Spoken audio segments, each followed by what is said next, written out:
What's going on, everybody? Welcome to episode 184 of Two Dudes and Some Bullshit. My name's Dave McRae, coming to you live from the VoiceMann Studios in Toronto, Canada. He's Tony Michael in Atlanta, Georgia. And tonight we are discussing the battle of Halloween 4 and Friday the 13th, Part 4. It's going to be very interesting. Ladies and gentlemen, we are live! Tony, oh, there he is. He's just come back in. Let me admit him. He's coming back in. He'll be here in a second. He's on his way. It says joining. What's going on? Episode 184. Hard to believe. 184 episodes. Here we are. Halloween 4, The Return of Michael Myers, and Friday the 13th, Part 4, the final chapter. It's going to be a very interesting discussion tonight. And Tony, how are you doing? Am I good? You're good. No, you're good. You're rocking. You're good. You handled that like a pro. Just I'm good. Slick. All right. Yeah, slick. now everything's connected. Yep. No, you're good. You're rocking. Fucking Laura Barnes, man. She just won't leave me alone. She won't. She's a piece of shit. Swear to God. I'm good. Yeah, this is going to be a fun stream. I'm excited to talk about these two films. Obviously, we know my strong sentimental feelings to Halloween 4. So I'm quite confident we know where I'm going to lean. But did a little rewatch of Friday the 13th Part 4 because I haven't watched that movie enough to where I can recall it like talking about Part 2 or Part 1 or even Part 6 for that, or even 5 now. I mean, 5's becoming such a big one in my rotation. But and even through some of the messages we were sharing with each other last week and some similarities to both these films that, in just discussing it with you, like, oh shit, didn't even dawn on me that, as we'll discuss later, two very key moments in the movie that have very similar impacts. And it's like, this is gonna be cool. Both I think are great sequels in their own right. I think they're strong sequels. I think most would agree that if there was nothing beyond either one of these films, they really conclude the story very well. Well, it's funny you say. Yeah, it's funny you say that because a couple of months ago, I did a video on my channel, a few months ago now, probably, I don't know, last fall, where I talked about, I did a video where I said, what is your complete story in regards to the Halloween franchise? And I have a couple of videos coming where I do the same thing with A Nightmare on Elm Street, and I do the same thing with Friday the 13th. And I agree with you. This final chapter actually does make an appearance in that video that I'm doing, because I do think that it is sort of in my opinion, when I think of Friday the 13th, and I talk about this in the video that will be up on my channel soon, where it's, when I think of the series, when I think of Friday the 13th, I think of 1 through 4. Really. Yeah. And I know that 6 is a fan favorite, and I know there's the Kane Hodder era and all that, but, when I think of Jason, I think of Richard Brooker and Ted White. That's the era I think of. It could also be because that's when I got into the movies. When you got into the movies, Kane Hodder, it didn't exist. Part 5 didn't exist. Part 6 didn't exist. Steve Dash there, man. Part 2. That's right. And so I'm with you. I just want to say that. I'm with you on that. I think it's, but we'll talk about that. Yeah. And also, too, in the video that I uploaded a few months ago, I talked about how Halloween 4 is, Halloween has 3 perfect endings. I mean, as a Halloween purist, I will always lean towards the original, of course, from 1978. It was supposed to be a one-off, a one-and-done sort of thing. You can watch that movie all on its own, and it's a nice sort of, that's it. You can also extend it and go that little bit further into Halloween 2. It's a nice double bill. It's like one movie with two separate parts, and it ends on more of a positive note because Laurie Strode is, she's in the back of the ambulance. She's going off to the next town, presumably to another hospital. Michael Myers is burning, on the floor of the hospital. He's burning alive. He's probably dead now, whatever the case is. And so it's a positive sort of thing. However, you can take it that one extra step. I believe you can take it that one extra step in the Halloween franchise and take it to when we're talking about the franchise, as a whole. I have to not counting Season of the Witch, obviously. Correct. And I have to remove my purist hat, obviously, because if I had that on, I would just be talking about the first one. But as a franchise, I think you can go that one step further, even beyond two, to Halloween 4. And I think Halloween 4 has another perfect ending because it's the opposite of 2, where it's positive, it's uncertain, and it wraps up that it comes full circle, because here you have a little girl who's standing at the top of the stairs. She's not 6 years old, but she's 7. I mean, she's older than 7, but her character is supposed to be 7. And there she is at the top of the stairs in a clown costume, having just stabbed, and we don't even know if murdered. I mean, we find out later in part 5 that obviously she survived, but having just stabbed her foster mother, she's at the top of the stairs with scissors in her hands. Loomis is going ape shit. He takes out his gun. He was willing to murder a child. He was willing to kill the little girl because that's how fucked up and crazy it is. He's like, it was beginning again. He was going, no. He was willing to sacrifice basically his job and go to prison and go to jail because he could not fathom it beginning again. And there she is at the top of the stairs. The music is playing, dun, dun, dun, dun, dun, dun, dun, dun, and there it is. She's got the scissors in her hands, cuts to black, roll credits, and that's it. And if they had never made another Halloween movie ever again, that is, apart from the other 2 endings, it is another sort of perfect ending because it brings it full circle. It brings it home. I call it the Loomis trilogy, 1, 2, and 4. I don't know if anybody else has ever called it that. I started calling it that, and then I've seen other people pick up on it. I'm not saying I'm the first ever. I'm just saying that I've never heard anybody else call it that before I thought I coined it, some time ago. But that's how I kind of see it, is the Loomis trilogy. Because when you watch 1, 2, and 4, it really is Loomis's story, really, And so anyways, I agree with you. 4 has a great ending. A great ending. Well, they both have very ambiguous endings when you think about it from the kid perspective, with Corey Feldman's character and Danielle Harris's character. Yes, very much left open to interpretation. Is Tommy Jarvis the new Jason? As he opens his eyes and you hear the iconic sound, and then it fades to black. Same thing. You look at the ending of part 4, and Jamie's up on top of the stairs, and she's got, So it never had dawned on me how the 2 endings are so similar. You know what I mean? In that ambiguous type style ending, right? That it is very much left to open interpretation. And Dave will tell you guys, it's literally, I'm leaving Dave a voicemail on sending him a message talking about this idea, and I'm driving to a shoot, and I'm literally saying it out loud, and I'm like, motherfucker, I had never saw the 2 endings and go, they're very similar in a lot of ways. Yeah. And like you said, they, if you're looking to complete a story, and I'm like you, I don't need continuation. I know a lot of people like continuation, but I love that open interpretation that, like, if Halloween 4 left it like that, if Friday the 13th 4 left it like that, those are fucking strong endings. And we're talking about the 4th film in a franchise, ending on a real fucking strong note. And the 4th installment that a lot of fans seem to really like. I mean, there's a lot of on both sides. On both sides, yeah. And there's a lot of horror fans that consider Friday the 13th Part 4, the final chapter, almost the quintessential 80s slasher movie. And it really is in a lot of ways. It's a great slasher movie. And it's got a great ending. And I don't just mean Tom Savini's work, which is fantastic, with, Jason's head sliding down on the machete and all that kind of stuff. That's great stuff.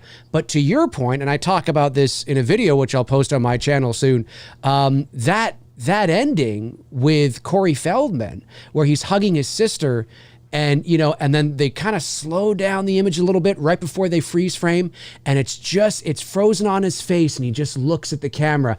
And What has happened? Whatever, Right. there's this heavy foreshadowing, this suggestion that whatever was in Jason may have somehow transferred into little Tommy. I don't know, and of course he's bald because he shaved his head to be able to connect, to Jason.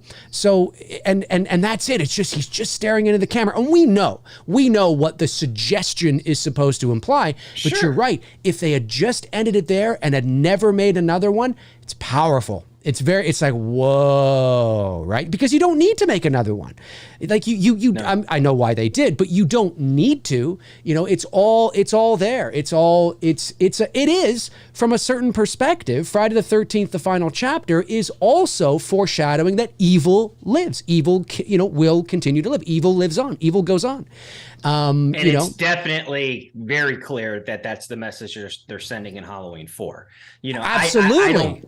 I know we've heard the stories that, Halloween 5, that they had tossed around the idea that Jamie and Michael were going to go around, tearing it up, or it was going to be passed on to Jamie.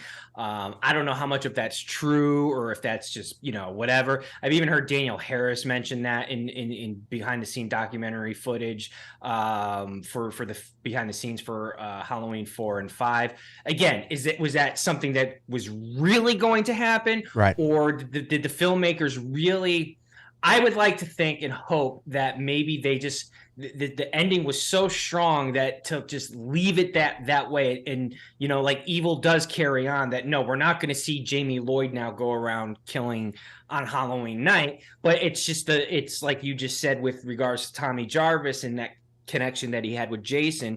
Evil lives on. Same thing with Jamie through her uncle Michael. The evil, it'll never die. You don't even need to say that at that point before Halloween 5.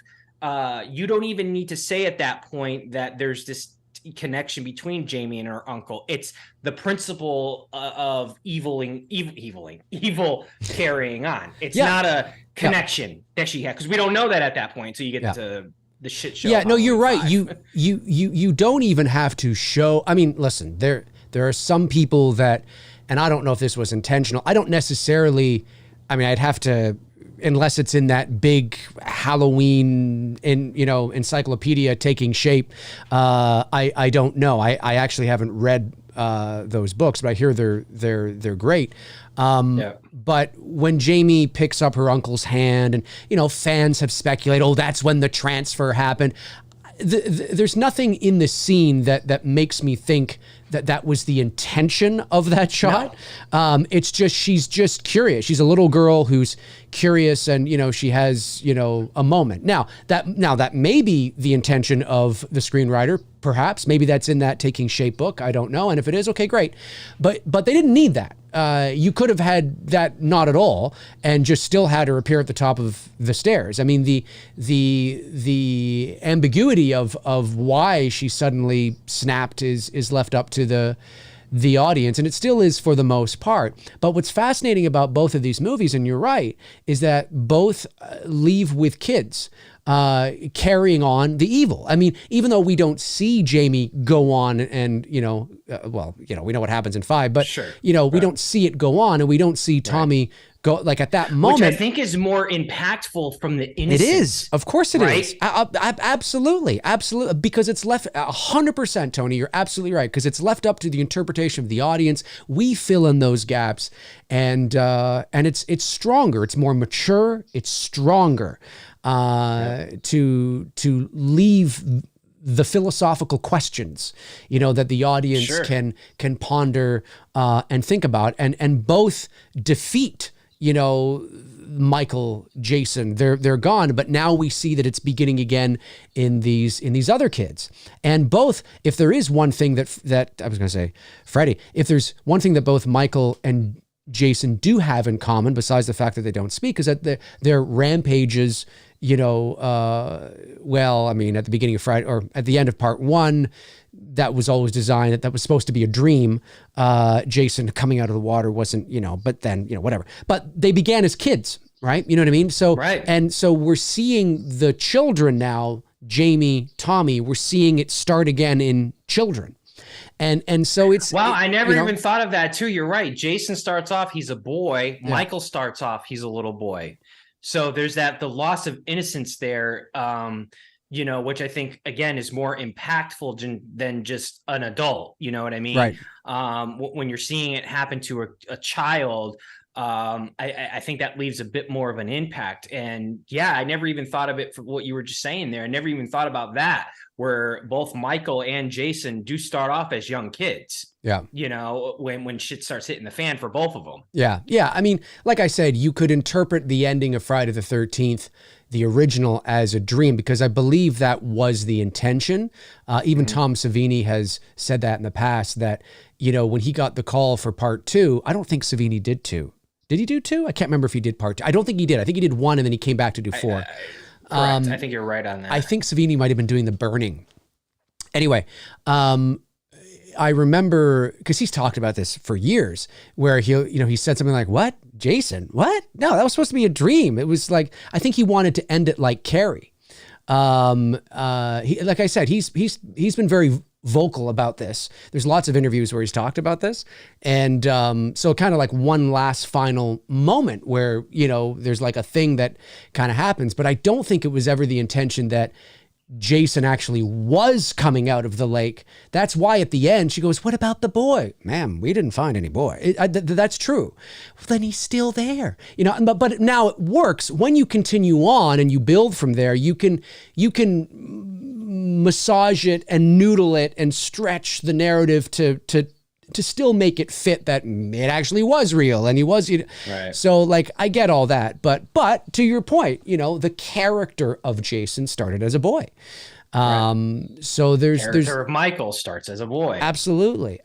So there's those two things there. And to see the evil beginning again in these two kids, one a boy, one a girl, is interesting. We only know then what we know now, right? That, you almost wish to think that, man, just stop. You don't need to go. I mean, I get it. Halloween fans and Friday fans, we want more, and I get it. I understand the want more mentality, but when you do step back and you look at the story as a whole from 1 to 4 and both franchises, okay, yeah, you'd have the stepchild of Halloween 3 in the middle of all of that. But besides that, I mean, you have just such a nice, complete story that doesn't fuck it up, that doesn't fuck up continuity, that doesn't retcon anything. I don't care if you won an Academy Award. You know what I mean? It doesn't fuck anything up. Everything is told, start, you have a beginning, a middle, and an end. Yep. Clean. Yeah. Yeah. But I get it. Yeah. No, I mean, it's true. I mean, we need more. Yeah, it's true. Yeah. It's true.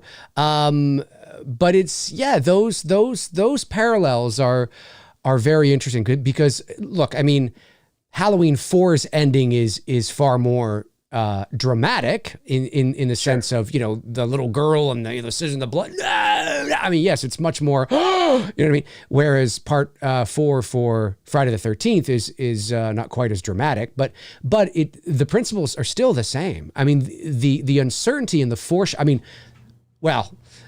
the foreshadowing at the end of Halloween 4 is quite on the nose. It's quite overt. I mean, it's, right. they're not really being subtle with it. It's right there. Here's the girl. She's ready to go. She's ready to kill. But Friday the 13th part 4, that ending, ooh, that's some nice little eerie shit right there. Because especially when you see Tommy losing his shit as he's killing Jason. Yeah. Die. And all that shit. Yeah. I mean, he's losing his marbles at that point, man. He's going nuts. Yeah. And like you said, that scene there with him and his sister in the hospital, and just that pan right onto his eyes, and Corey Feldman opens his eyes, and then you cut the black. It's like, just leave it. I don't need to know what happens to Tommy Jarvis, after the fact, I mean, it's just such a solid ending. There's also a cool shot at the end of Friday the 13th 4. I was just going to say the final chapter. It's so long. Friday the 13th part 4, the final chapter. At the end of the final chapter, there's this cool shot when his sister's in the hospital and she looks over to the doorway, and little Tommy, little Corey Feldman, is standing in the doorway, but he's backlit by the light from the hallway. So he's almost silhouetted. You can kind of see his face, but barely.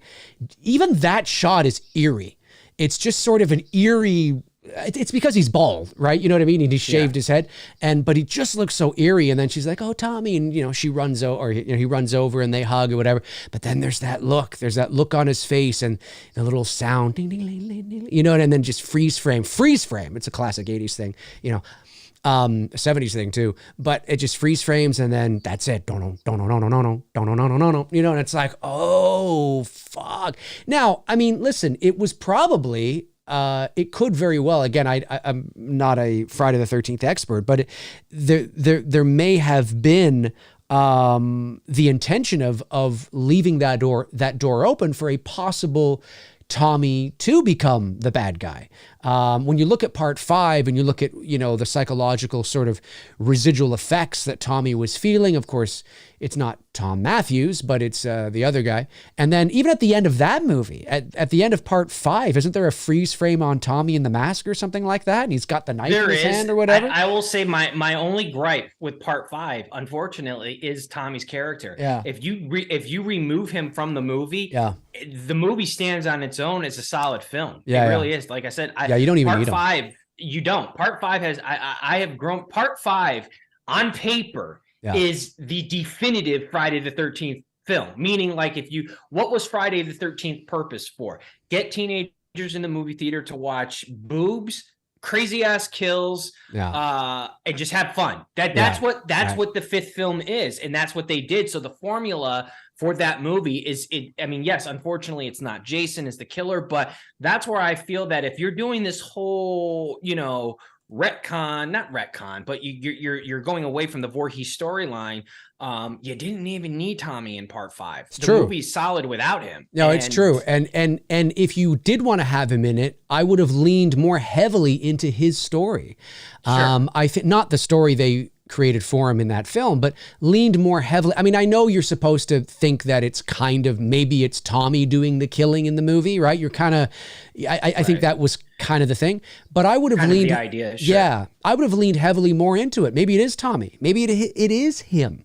These franchises, I don't want to get on a Scream thing, but these franchises are, and I get it. Don't get me wrong. I understand why some of these risks are not taken. I do understand, but sometimes, I mean, I'm a firm believer that if it's, and maybe I'm wrong, and maybe I'm being too, I don't know, too, I don't know what the word is, but, but I would like to believe that it's, if it's good writing and everything is properly motivated. And what I mean by that is that things make sense, and that the choices that characters make make sense to that character. They're not choices that we've come to know characters over the courses of films, and we know their personalities, and we know the kind of people they are. And so as long as everything is properly motivated in the sense that I believe this is the choices that these characters would make, I believe that this is the direction that these things, I it's okay to take risks. Sometimes I think that, we need to, when I say we, the film industry in general has to treat their audience a little smarter. And listen, you're always going to have dumb people. I don't get it. Yeah, okay, that's fine. But at the end of the day, and I know it's a slasher movie, but I just feel that sometimes, taking those bold risks, especially when you're like 4 and 5 films in, and when I say bold, I don't mean removing the DNA all together. I mean, again, things have to make sense. Characters' choices have to be properly motivated. Everything's got to be firing on all cylinders. The writing has to be really good. But even if it takes people, a little bit over here, we've never been over here before.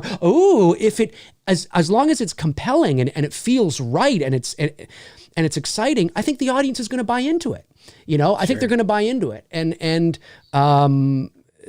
when they don't buy into it is when they do what The Last Jedi did, which was like, what? It's not earned. Why is this character behaving this way? Why is this happening all of a sudden? We have to believe that the characters would make these choices. And so, I would have loved to have seen, I think there was, I stand to be corrected, but I think there was at the very least a thought of possibly moving forward with Jamie Lloyd. I don't know. I've heard Harris talk about it in documentaries for 4 and 5. Yeah. I don't know how much that shit was true. You know what I mean? Well, it depends how far they got. Yeah. We obviously know the truth behind 5. They rushed the production. Jesus Christ, they didn't even have a fucking script. Okay. Which is why I think she's muted halfway through the film. I think it is. They took a lazy approach because they didn't have the script complete. So who knows what was true on that. Yeah. But back to both of these two movies for Halloween 4 and Friday the 13th Part 4. Arguably too, they both have really strong casts. You know, when you look at the cast for both films, I had a hard time. Now, obviously, for my love for Halloween 4, and I've mentioned it on many occasions when I rank my top 5 final girls, that I've always, Rachel is in my top 5. You know, the character. Well, you have her way over Strode. Way over Strode. Because when you look at everything Rachel did to save Jamie, she was the quintessential final girl in that movie. She did everything she could to fight off Michael and, you know, save, you know, her stepsister and whatnot. They went through hell together that night. I kind of give Rachel slightly the edge over Tommy's sister when it comes to comparing the two girls as far as like the final girls of each movies. But as far as cast go, it was really hard for me to decide which cast I enjoyed more, because I like Crispin Glover. I like Brady's character, right? Yeah. Or, you know, Kelly Meeker's character. Teddy Bear. Right? The twins from Friday the 13th Part 4. I mean, and then the kid who's, you know, smoking his weed and, you know, getting, you know, he's not getting any girls, you know, and watching the porn before he gets, is it porn that he's watching before he gets killed? The black and white old school porn, no, it's not porn. It's not porn. It's like a snuff film or something. I think they're just naked. I don't think it's. Anyways, the point is that each movie they did a really good job with the characters of the films. There really wasn't a weak, like, you know, when you can sit there and go, you could have done without, or you could have done without, like, there really wasn't a weak character, at least in my opinion. I didn't think there was a weak character. Yeah. I would have liked to have seen a bit more in Part 4 with Sandra's brother. I thought he was a bit underused. And I thought, like, you know, his dramatic kill, I mean, the dude sold it. That's for damn sure. I mean, he really, probably if I had to pick who sold it the most, you know, like, we always had this argument of who sold the stunner the best, you know, Stone Cold Stunner, you know, The Rock, you know, Triple H was really good at selling it. But who sells a Jason kill? Goddamn, man, Sandra's brother in the basement when he's like, he's killing me. Oh, yeah. That's a lot of fans like that. It's kind of gut wrenching to listen to him go through that too. At the same time, you're like, damn, man, that sucks. He sells it though. He does, but I would have liked a bit more. You know what I mean? Like, I felt like it was just his character was very underutilized in that film. Right. Hey, Ted, where's the corkscrew? Crispin, Crispin all his dance and everything, and the dance. Crispin, you are not a dead fuck. No. Well, he ended up being. I love the way he's like, "Where's the corkscrew?" You know, and then you know, it's like the meat cleaver or whatever it was goes right into his hand, and he looks down, and then he gets it in the face. And he's like, when he gets I always laugh at when he gets the corkscrew in the hand, because he kind of has a George. Oh yeah, that's it. The corkscrew in the hand, the meat cleaver to the face. He does. Yeah. If you look at his facial expression when he gets the meat cleaver, or not the meat cleaver, the corkscrew in the hand. For like a split second, he looks like a George McFly. Yeah, well, he's because he is George McFly, obviously. But yeah, he's in this permanent state of George McFly, because even when he's complaining, Ted, where's the corkscrew? I'm just like, it's George McFly. Like, I'm expecting him to go, where's the corkscrew? Yeah, right. Yeah, exactly. You know, it's a shame what happened to him in that franchise. Yeah, and that's really is. A year before Back to the Future. Right. 1 year. Yeah, you're right. 1 year before. That's right.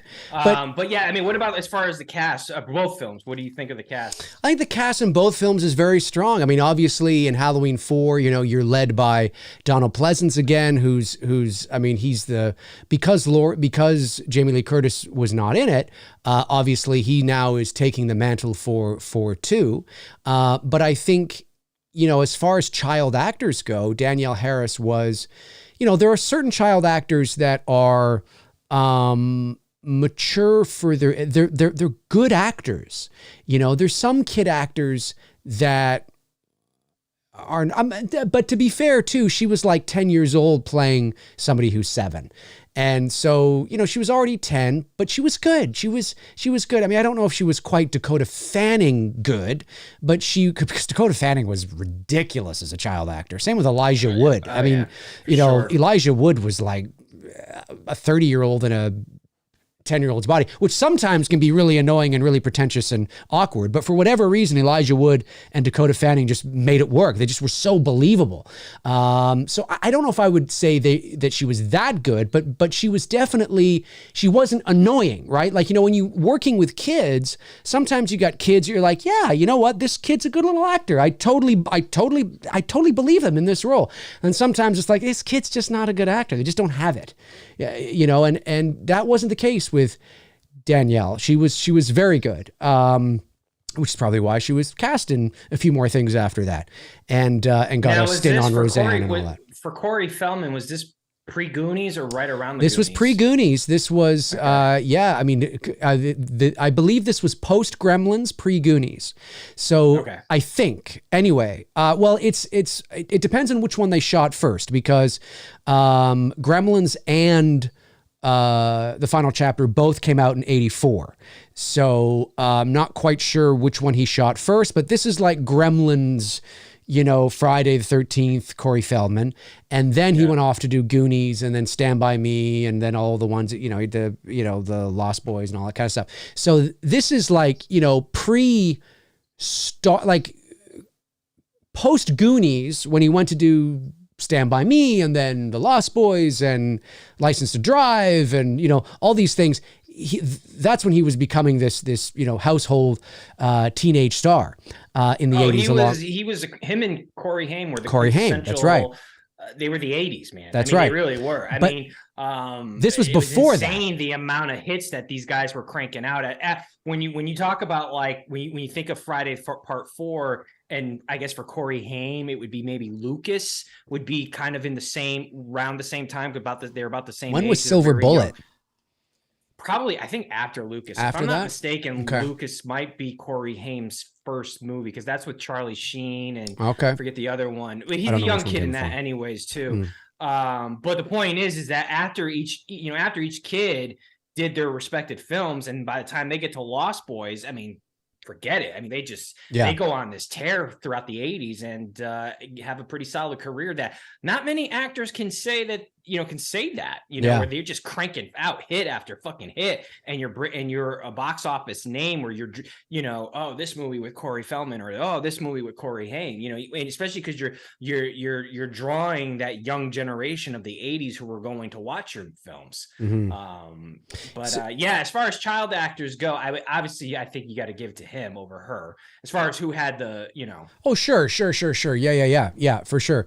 But both very good kid actors. I mean, Corey Feldman, again, as a young boy, he was very convincing, a very good actor. Corey Haim, too. I mean, he was a very convincing young actor. There were a lot of young, good actors at that time, and there are today, too. But yeah, I would say that I like Rachel as a final girl. I'm with you. I don't know if I like her more than Laurie Strode. I'm not quite sure. I haven't really given it as much thought as you have, but I could certainly see myself liking her more. I think what is so fascinating about Rachel is that she was so strong in part 4, and then she was just discarded in 5 and never really had the character. The character never had blame her for of course not. Of course not. But the character never had the opportunity to really come to its full potential. Dude, we've said this many times on here, on countless videos when referencing this. If you're going to have a moment in the movie, and you had to have known at some point that, you know, someone had to have written the idea down that in the woods. Michael's going to stalk Jamie and someone's going to sacrifice and save themselves. And nobody at the table is going to go, maybe that should be Rachel. Right. You know, right. like, right. You don't think the audience, the impact that would have on the audience of seeing Rachel sacrifice herself to save Jamie? Yeah. That's who it should have been, not this new chick that none of us know. It's agreed. Agreed. But Dominic or Thanu, whatever Gerard wanted a shocking. Well, it didn't work. Didn't work at all. It's one of the most hated moments in the franchise. It's true. As far as these two movies, but both characters though, I just want to say that the characters from both films, yes, are there's a strong ensemble cast in both films. I think Sheriff Meeker is a strong sheriff. I think all the characters that were strong, Loomis included, Danielle included, all the strong performances and characters, and it's all in the writing that was in Halloween 4, like all the thing we like, they're all gone in 5. Meeker is not as strong in 5. Loomis is a batshit drunk in 5. Harris is a mute for half the film. Rachel gets killed in the first, 20 minutes. I mean, it's such a downfall from where we were in 4. And so, yeah, I think the characters in 4 are strong, in relation to a Halloween movie. And then, of course, in Friday 4, same thing. I think it's probably one of the best ensemble teenagers. They're not teenagers, but, it's some of the best young people cast that we have in a Friday the 13th film. And I think that's part of the lore of that movie for some. My complaint, and I will give, as far as aesthetic look and setting, I would definitely give that more to Halloween 4. I believe it's still part of the same town of Haddonfield, just in another area of Haddonfield. Right. Whereas Friday 4, that's my biggest complaint with Friday 3, is that it doesn't feel remotely close like the first two movies that were in the same area. You know what I mean? When you look at the first two films, even though they were shot in two different locations, one was in New Jersey, the other was in Connecticut. Part 2 was in Connecticut. You still just get this sense of the oak trees, and still feels like the same place. It still feels like the same location. And again, I get it's the 80s. They weren't thinking like that the way we are as far as continuity goes. But my biggest issue with 4 looks like it's just this fucking little pond that they filled up with water. You know what I mean? It just doesn't. Where was 4 shot? I think in California, if I'm not mistaken, right? Wasn't 4 and 3 filmed in that, in California? Let's see. Let me just do a quick Google search. But yeah, it definitely didn't feel like the same location, which is why I think. California.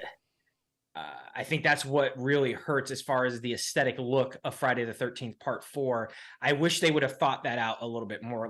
To me, I've always said Halloween 4, it's the first time it feels like I'm watching a Halloween movie set in October. You know what I mean? Especially with that, great opening beginning with the farm fields and everything. It looks like that's what a Midwest town is. Although I think the majority of that stock footage is all Utah. It's not the Midwest, it's Utah, the flatlands of Utah. But they at least gave you that, which is where Haddonfield is. It's a small Midwest town, farm town, whatever. And Halloween 4 delivers on that. And I believe, when I'm watching Halloween 4, that yes, I'm still in the same town. I don't feel whereas watching Friday 4, I don't even feel that I'm at the same location.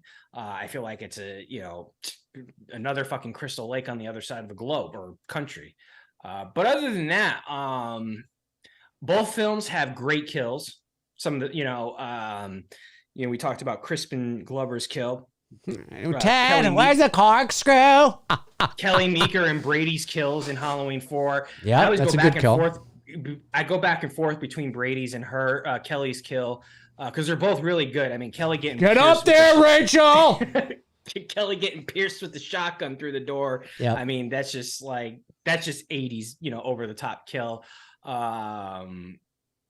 Brady's is good too. Brady's kind of reminds me of Crispin's a little bit. It's that kind of shock, but Brady's is a little bit more intense because his fucking neck's getting snapped. Yeah. probably say as far as dramatic suspense go, I think that leans a little bit more with Halloween 4. Halloween 4 had a bit more with the rooftop scene.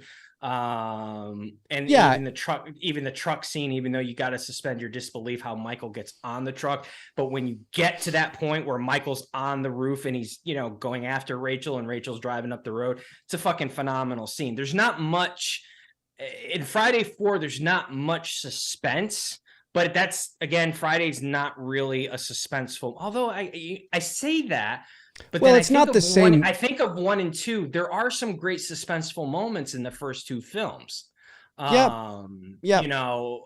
They just didn't really carry that over into the last 2 movies for whatever reason. I don't know. Right. Yeah. I mean, generally speaking, obviously, Halloween, because of the original, its foundation is built around more of that suspense. And so you do get that more. I mean, you're going to get more of that mood, right? More of that atmosphere in a Halloween movie than you would in a Friday the 13th movie. But to your point, I mean, there's moments of it, right? There is. In a Halloween movie, it's usually, and again, I'm speaking generally because not every Halloween. Is Halloween 4. Is Friday the 13th part? Yeah, it is, because I just watched it, where the dude's doing the handstand and Jason hits him upside down. I think so. Yeah, I believe that's so. a cool kill. That's a cool kill. Yeah. But a Halloween movie, generally, because obviously some don't, there's usually an atmosphere to the entire picture, right? There's again, when I say atmosphere, I don't necessarily mean like, nighttime atmosphere. I just mean there's an eeriness to the picture in general. With Friday the 13th, there can be an eeriness to the picture, but sometimes it comes in certain, it's just it's a different feeling to a Friday the 13th picture. But there is some moments of suspense, sure, in a Friday. Yeah, I can think of some. I mean, I like that scene in the original Friday the 13th, and I've known about this for years, but I just realized this not that long ago, that there are some people that don't even that aren't even aware of this. It's that, was it 1 or 2? No, I think it's 1, where the girl sees the raincoat of Mrs. Voorhees just for like a half a second dipping into the cabin. Do you remember that? Yes, when she's walking down. When she's walking, that's right. Yes. And you just for like a second, she's like, who is that? And she says hello, or who is that, or something hello? Like that. Yes. Yeah, whatever. And it's just and you just see the raincoat kind of really fascinating. Yeah, I saw it like 30 years ago, but I've seen a lot of people talking about it online, like it's like they're just seeing it for the first time, which is really cool. I think that's amazing that you can discover something that you've never seen before in a movie that's so old. But anyway, yeah. But so there are suspenseful scenes in the Friday the 13th films.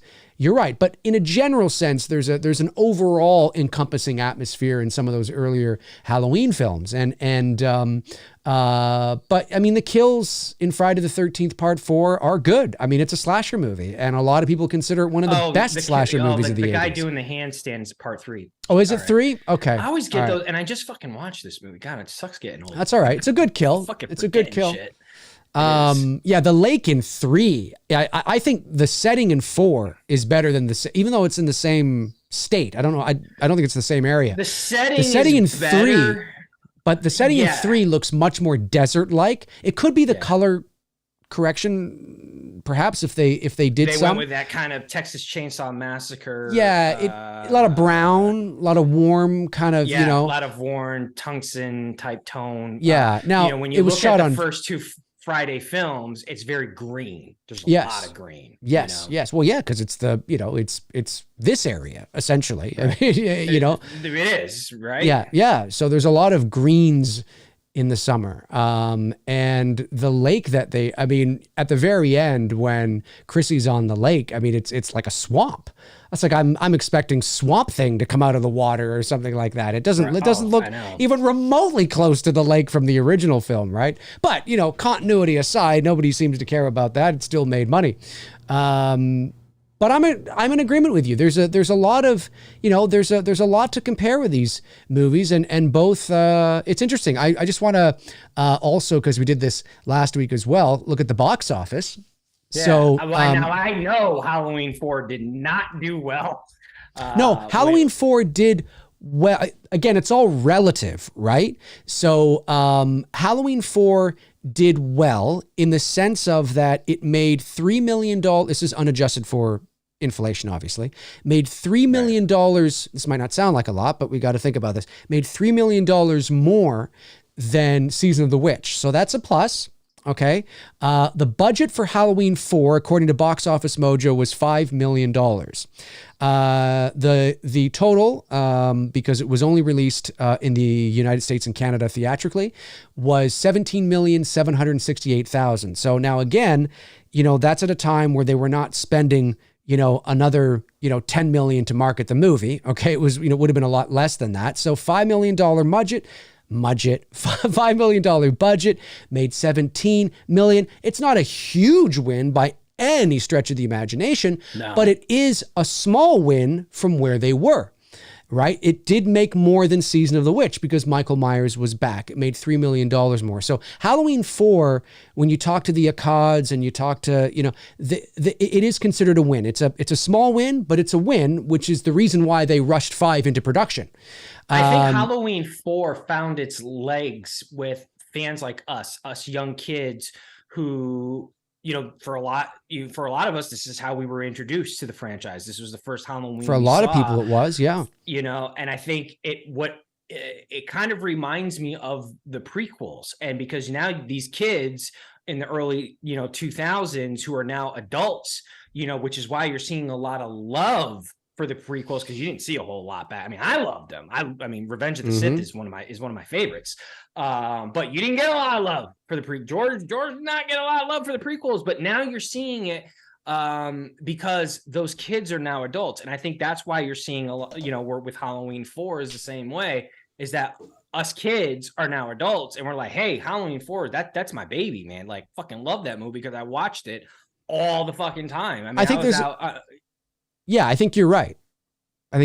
Sorry, go ahead. Yeah, so it's just a similar comparisons when you look at the prequel films in Halloween 4 in that But Halloween 4 wasn't hated though. Halloween 4 wasn't hated at all. It wasn't like loved either. You know what I mean? No, it wasn't loved by it didn't get like glowing reviews or anything like that. But in terms of a financial standpoint, a business standpoint, it was a small win, which is why they rushed 5 into production. If Halloween 4 had grossed less than Halloween 3, there may never have been a 5, which probably was would have been a good thing. But anyway, there may never have been a 5. But it made nearly $18 million in a $5 million budget. And, nearly $4 million more than 3. And again, this is the 80s, folks, right? So it was a good win. It was a small win. It was considered a win, not a gigantic win, but a win. You look at Friday the 13th, Part 4, the final chapter. That came out in 84. 84. Yeah. 84. I always keep forgetting that came out really early 80s. Yeah, 84. Yeah, because they had I always think like Part 4 came out like mid to late 80s. No, it came out really like 84. 84. Yeah, there was one very early 80s. Yeah, there was 1 year gap. Well, that's what I mean, right? In terms of how Halloween, didn't exist so much when you had all these things, so much was happening with Freddy and Jason where there was no Michael, and this could be evidence of that as well. Now, again, the marketing for Friday the 13th Part for the final chapter, also the gimmick, right? The shtick, the final chapter, get it while it's hot. Do you know what I mean? The going, gone kind of sale. We know that's not the case. It's just a marketing. I mean, I believe that they would, but it was so, successful that they decided to continue it. But Friday the 13th, the original was 80, Part 1 was 82, Part 2 was 81, Part 3 was 82, and then there was a year off. In 83, there was no Friday the 13th movie. And then they came back with the final chapter in 1984. Now the final chapter, I can't see the budget here on Box Office Mojo. It's not listed. Maybe it's, you got to figure a couple million at I'm saying, maybe nothing like crazy. No, probably 5 million or something like that. It grossed 32,980,000. So it was a gigantic financial success. And that goes to show you right there, again, you look at the love of, Friday the 13th, right? In comparison to Halloween. Now, we also have to remember too, that Halloween 4 came along in 1988, which was at the tail end of the slasher, boom, right? The golden age of the slasher boom was like, 79, 80 to like 85. And then once you get to 88, we're really on that trajectory always wondered downward. Had Halloween 4 come out in 83 or 84, maybe a bit of a different ballgame. That's why I always wonder what the face of Halloween 4 would have been like if it came out like 84-ish, right? Mm-hmm. Obviously you're getting an entirely different cast, probably even a different story for that fact. Maybe, I mean, who knows? Yeah, you wouldn't have had Danielle. No, you wouldn't have Danielle. She would have been too young, way too young. You might have had Ellie because she's playing a teenager, but I believe at the time Ellie may have been Danielle. That Ellie may have actually been, because that's only 4 years between 84 to 88, and I believe she's in her early 20s. Okay, yeah, you're right. Right? You're right. So it's possible she could have made it into Halloween 4 regardless. But certainly wasn't there a different story or a different idea that him and Deborah were doing to begin with? It says here on Wikipedia that Ellie Cornell is 59 years old, so she's nearly 60. She was born in 63, so yeah, you're right. Yeah. I mean, 63 to 83, she would have been 20. She could have been in early 20. She still could have played the same character. Absolutely, she would have been 2021, so she totally could have played the character. Obviously Danielle wouldn't have been there, but what didn't Carpenter have a different plan for 4? Yeah, so Carpenter had proposed an idea. It was a little too cerebral for the Akkads, I think. Mustafa wanted Michael Myers. And the Cliff Notes version is really that the idea was that that Michael Myers is dead. And it was more about the effect that Michael Myers had on the town of Haddonfield. It was 10 years later. Halloween had been banned because of everything that went on. And so they sort of kind of did it in this new trilogy. Yes. Yeah. Yes, exactly. And so it had been banned, and it's about the residual effects and the suppression of not dealing with that and evil and all that kind of stuff. And that suppression ironically brings Michael Myers back, but I don't know if it's like a literal thing or if it's a spiritual thing or a supernatural thing. You're playing in that realm. It's an interesting idea, but the Akkads just thought it was, Mustafa certainly thought it was maybe a little too cerebral. He wanted I want literally Michael Myers back. We want Michael. I don't want anything, whatever. And John Carpenter was like, okay, I'm out. Because he's like, I don't want to fucking keep doing this, so we got what we got, but, yeah, it's interesting. I mean, certainly the Friday the 13th franchise was, from a box office standpoint, was very profitable, which is why they continued to make them. I mean, even when you look at Friday the 13th Part 3 from 2 years earlier, it doesn't have the budget here on Box Office Mojo either, but it made $36,690,000. So the final chapter, the final chapter made $4 million less, but still, both really well. Just both really well. That sounded grammatically correct. Both made really good money in terms of, in relation to their budgets and all that kind of stuff. And Halloween 3, was $14,400,000. So again, even Halloween 3 at that time, and Halloween 3 is 1982. So you look at the difference between the attraction. Now, yes, a lot of people, Michael Myers was not in it. Sure, fair enough. But Halloween, let me just see here. I know the original obviously was the highest grossing independent movie of all time for its time. I know that, so we won't count that. But what does Box Office Mojo say? Yeah, the total box office for Halloween 2 in 1981. Keep in mind, they're coming off of the highest grossing horror independent movie, the highest grossing independent movie in movie history. Halloween 1978 made like 50 or 60 or $70 million and whatever it was. A couple years later, they released the sequel to the highest grossing independent movie in motion picture history, and it only makes $25 million at the box office. So and people back then were like, what the fuck is a sequel? And this is 1981. I'm not understating that. That's legit, because sequels were not a fucking thing. There was no such thing as a sequel. Well, no, there were sequels, obviously. You know what I mean? Yeah, but no, it wasn't as commonplace. It wasn't as commonplace. In regards to the slasher genre, there wasn't this like, I mean, yes, I understand there's Godfather Part 2 and Rocky 2 and Empire. Yeah, there are sequels, but regards to slasher, that was not a thing. The fucking sequel? Well, it was new, and it's not that Michael Myers didn't have its fans or Halloween, didn't have its fans, but like we always say, right? Not nearly as popular as Freddy and Jason, but that's not necessarily a Michael thing necessarily, even though it's an 80s thing. It could be, but you look at Halloween 2 and Halloween 3 together made, you have to put Halloween 2 and Halloween 3's box office together to reach even the box office of Friday the 13th Part 3.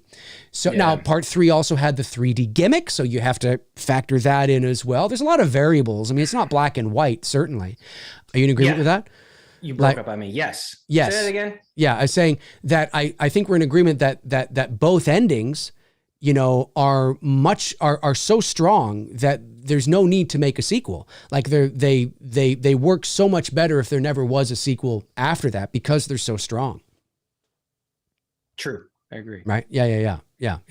It's cool, man. It's cool. It's interesting. Let's check in on the poll. Let's check in on the poll. And so far, 202 people have voted. And I said, which do you prefer, Halloween 4 or Friday the 13th 4? And I'm a little surprised by this. I know that, there's a big Halloween viewer base and a lot of Halloween fans. I could have told you that was happening. Yeah. I know there's a lot of Halloween fans that, but I'm a little surprised that it's not closer. Because so many people love Friday the 13th Part 4, but it all depends on what you're measuring, right? I mean, there's so many instances, I think you'd agree, depending on what we're measuring, Friday the 13th 4 kicks the ever-loving shit out of Halloween 4. And then, if you're measuring something else, Halloween 4 could be kicking the crap out of Friday the 13th 4. So it really does depend on what draws you to both movies, right? At the end of the day. So, but I'm a little surprised it's not a bit closer, but I mean, people tend to vote with their hearts and that's what they've done here. I mean, I would assume anyway, right? So 58% to 42%, 207 votes so far. Any other things we want to talk about? Maybe the posters before we jump over to the Q&A? Both posters are good posters. Unfortunately for Halloween 4, it's a very misleading poster. Well, it's a badass poster. I love it. I love the OG mask in the Wallace house and Michael walking across the street, but obviously that is not the mask we got in Halloween 4. But it is a great poster. It's probably one of my favorites next to the original in the franchise, but certainly a very misleading, very misleading. It is, but it is a great poster. It is a very cool poster. I'd say next to the original, it's my favorite. I actually have it around the corner there. A small 11 by 17 of Halloween 4. Nice.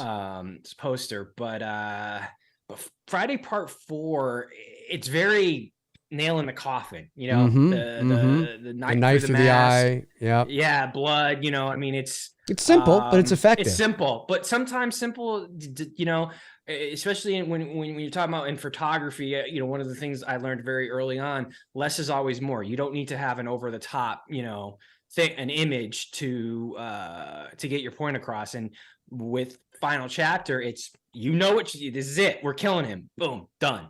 Mm-hmm. And we saw how that played out. Yeah, no, exactly. and it's too bad because both were great endings.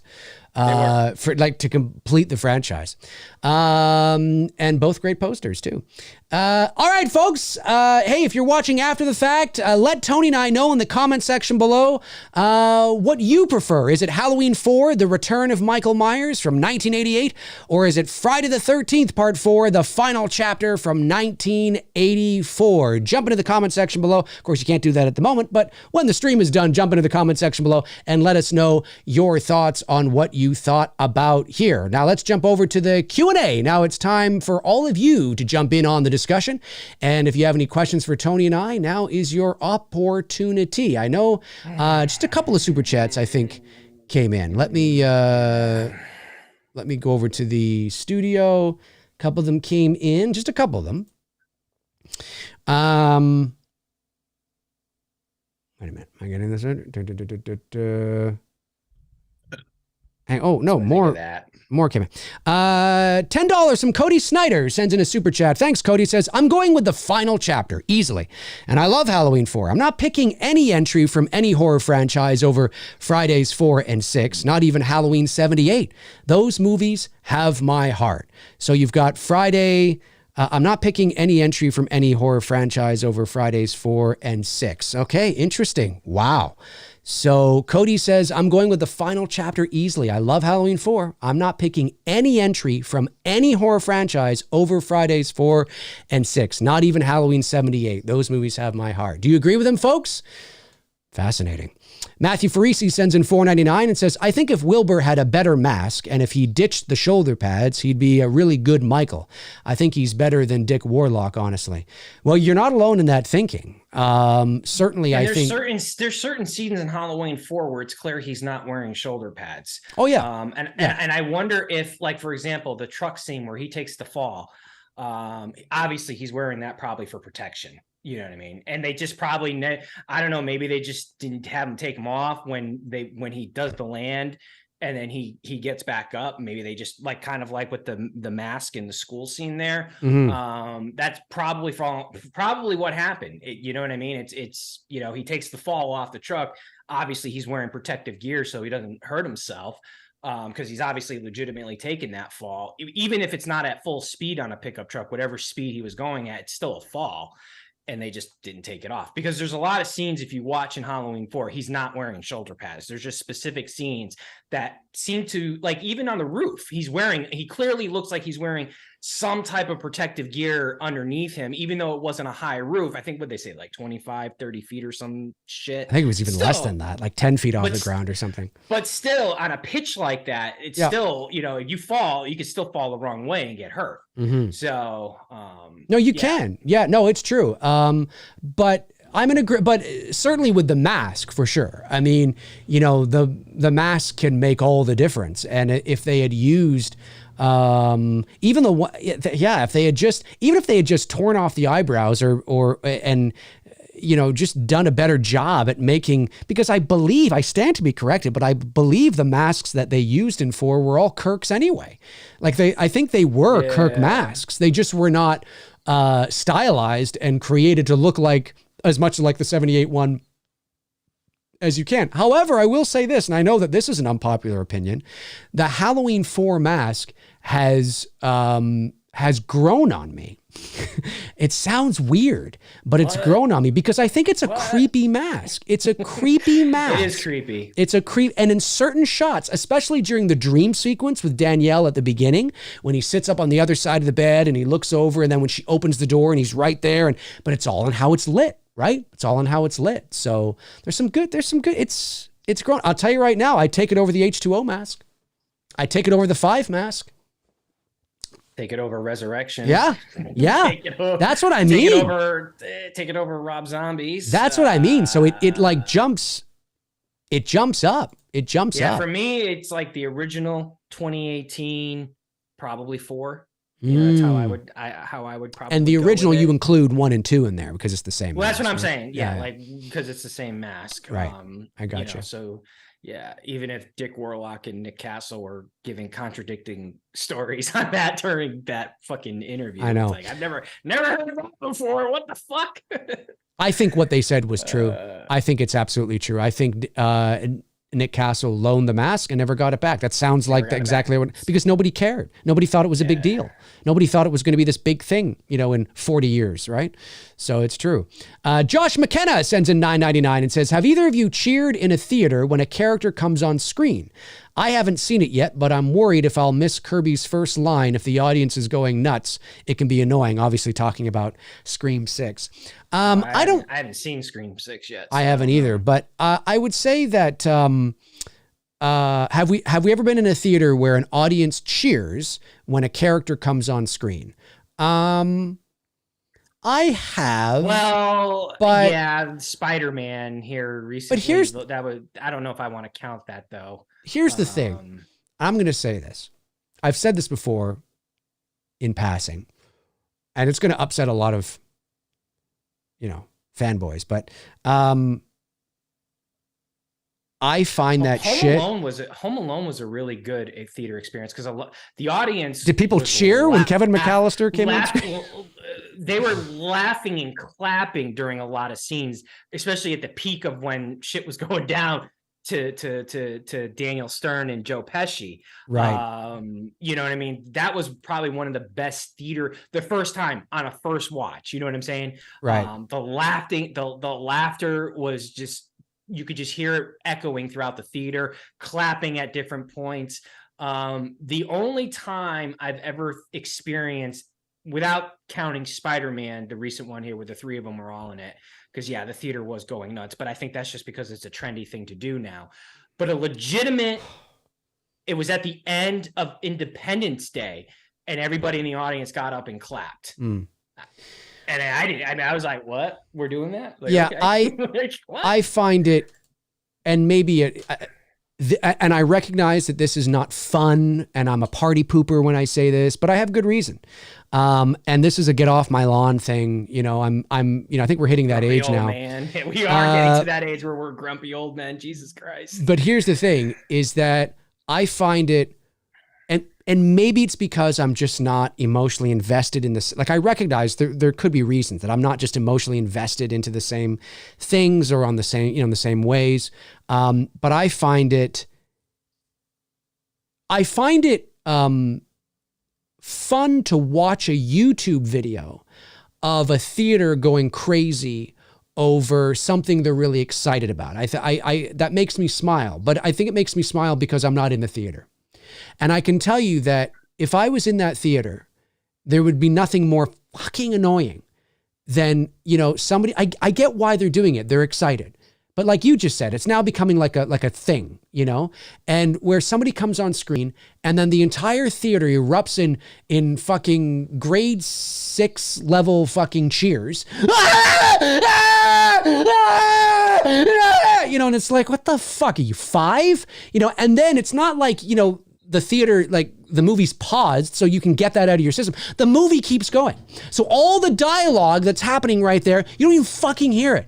I have no idea what they're saying, no idea what's going on. You just hear, and it's like, Jesus Christ, shut the fuck up.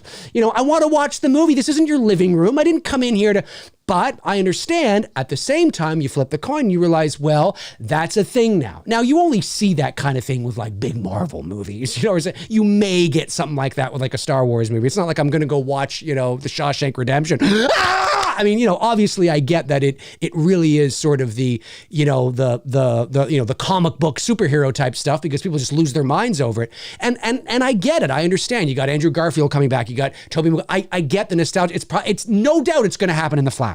It's absolutely going to happen in The Flash. Michael Keaton, yeah. Oh, yeah. And you know what's going to happen? Everybody's going to miss I'm Batman because everybody's going to be going, it is, or they're all going to go, I'm going to see that shit like 10 o'clock in the morning during the week when no one's going to It's a way to do it. Either you're going to miss it, not you, I mean, or people are going to go, quiet, because they all want to hear him say it. But that kind of shit, like, I don't know, man. I'm 44, almost 44, and I'm just like, I don't want to, like, shut up. I mean, come on. Like, you're not, like, you don't have to do that. Hey, you don't have to do that. Yeah, you don't have to do that. You do that. I mean, you can sit there and inside go, oh, fuck. I mean, I do that. When I see exciting things, I'm like, oh, fuck yeah, that's great. Because I don't want to, it's just fucking annoying. my dad God, I shares hate the that story of when they saw Rocky in theaters, that the audience got up and cheered when Rocky knocked down Apollo the first time. Maybe it's an American thing then. Maybe Canadian audiences are just too fucking boring, because it doesn't happen here. It was the only moment in the film that people did that. But he did say the theater did react that way, that like it felt like you were watching a real prize fight. And when he knocks him down in the first round, the audience got up and was cheering like "Get him, Rock." I'm okay. But yeah, I'm okay with something like that. Like and I know I might sound like I'm splitting hairs here, but you know, Josh's question was, have you ever cheered in a theater when a character comes on screen? I haven't yet, but I'm worried I'll miss Kirby's first line if the audience is going nuts. And that's what it's really all about. So if Stallone is knocking down Apollo and everyone's going, well, you're not missing anything, right? And what, Get him, Rock. Right, exactly. Like, what do you not hear? Get him rocking. And now Apollo's, he's been knocked down. Oh my God. Who cares, right? But when somebody comes on screen, you know, and they come on screen and there's dialogue, you shut the fuck up. I can't hear what they're saying. I can't fucking hear it. You know what I mean? It's just like, God, like, what is this? Is this a fit, like a 12-year-old birthday party I'm at or something? Like, it just feels like, I don't want to be a party pooper and say that we can't be excited, but there's just something about like, I've seen these videos of these theaters. You see them, you've seen them. And I laugh and I smile because I'm not in the theater, and I think it's kind of cool. But I see these videos of these people, and they're in the movie theaters, and you know, somebody comes on, and it's usually a superhero movie, right? Somebody comes on screen and you see like cancer's just been cured or something. And people are like, that's popcorn's being tossed all around, drinks are flying, dogs are, you know, being tossed into the walls, cats are meowing, it's like, what the hell is going on? And it lasts for at least like 2.5 minutes, and you see, and this is what you see on the screen. And it's like, what are they saying? I think you're right, though. What are they saying? Majority of it does happen in superhero movies. You don't see it very often in slasher films. At least from my experience, anyways. It could be different for everyone. Obviously, theater experience is different for everyone else. I've never experienced that. The only time that I've ever experienced seeing a character come on screen and the audience losing their shit was during the Spider-Man movies that I went to go see with my brother, because everyone was losing their shit with I almost said Andrew Maguire. Andrew Garfield. Andrew Garfield, Tobey Maguire coming back. But yeah, you're right with regards. I didn't even think about that with Michael Keaton, that's going to be nuts. Oh, it is. That's probably going to be the reason why I go see that movie as early as possible with as little people in the audience, so that I can enjoy me as a fan. This is my childhood. I want to embrace that moment of seeing Michael Keaton back on screen as Batman. I don't want it to be ruined by See, I think Canadian audiences in general are very much like our UK counterparts, obviously being a British colony. Because Darren from the Slaughtered Lamb here says, in the UK, nobody said shit when Kirby came on screen. Great! That's an audience I want to see that movie with. You know what I mean? And listen, I understand. I get why everyone's excited. I get it. And I don't want to be that dad that comes in and says, keep it down, you damn kids. I mean, I understand, but it's just so crazy. Like, you'd think they fucking won the Super Bowl. Like, it's insane. And I know that people are going to be watching this back afterwards saying, oh, Dave, you're shitting on everyone's fun. And to a degree, I understand that. I get that. But man, you know, like if audiences were smart, they wouldn't cheer when Keaton comes on screen. They would cheer after, I'm Batman. Let him say it. Don't come on. As soon as you see him, don't go, because you're going to miss it. You're going to miss it. And then people can be like, you're fighting in the aisles and, you know, and punches being thrown and at the screen and, you know, whatever. It's like, I wanted to hear him say it. I agree with what this guy's saying in the chat. Nobody does. You're right. Nobody goes crazy over DC films. Having said that, with Michael Keaton coming back as Batman, it's a bit different. That's the huge difference. It's a bit different. I mean, you have to understand, this is crossing multi-generations. To a lot of people, he is the definitive Batman. That's no disrespect to Christian Bale, no disrespect to Ben Affleck, but he's for me and Dave, this is our Batman. And, you know, his Batman, like I said, is generational, you know, because, you know, me and Dave don't have kids, but there's friends of mine who have kids who've also shown the Michael Keaton Batman film. So this is the first time people are going to see Michael Keaton as Batman in over 30 years. For the most part, I agree with your comment is that, yes, most DC films don't get that type of reaction. It would be no different if Christopher Reeve stepped on screen as Superman again. The audience would lose their shit. So with Keaton returning, yeah, they're gonna go nuts. Well, and it's just one of those. See it all over YouTube. And it's one of those things where, like, I remember when I went to see The Force Awakens, and Han Solo comes on screen, right? You know, the scene where he comes on, onto the Millennium Falcon, and he's like, "Chewie, we're home," right? That scene. Well, I remember when that scene happened. I remember our theater went, "Woo!" You know, and it was just that. It was just like, woo, you know, kind of like, all right, we're excited. It wasn't the fucking 13-year-old birthday party shit that, like, shut the fuck up, you adolescent dick. Like, I mean, come on. Like in Spider-Man, bro. It's like, shut up. I can't fucking see anything. I want to watch the movie. I want to hear this. I don't care if you go, woo, all right. Yeah, I get that, because that lasts a couple of seconds, but they're fucking throwing popcorn and shit. Like, fuck it. Just, I know. Just stop. If anybody does that and is watching this, I have lost a subscriber. They hate my guts. They think I'm arrogant. No, the negative energy is going to be at me tonight. Well, it may be. Hey, listen, it's two dudes and some bullshit. You never know what you're going to get on this show, folks. You never know. It's like a box of chocolates here on the show tonight. Thank you for the super chat, Josh. Really appreciate it. Raymond M sends in a super chat, $5. Thank you. Says, hey, Dave, did you ever see that Clint Malarchuk video where his throat got cut by an ice skate during a hockey game brutally? Oh, of course. Yes. I didn't watch it live, but as a Buffalo Sabres fan, maybe that's what reminded you.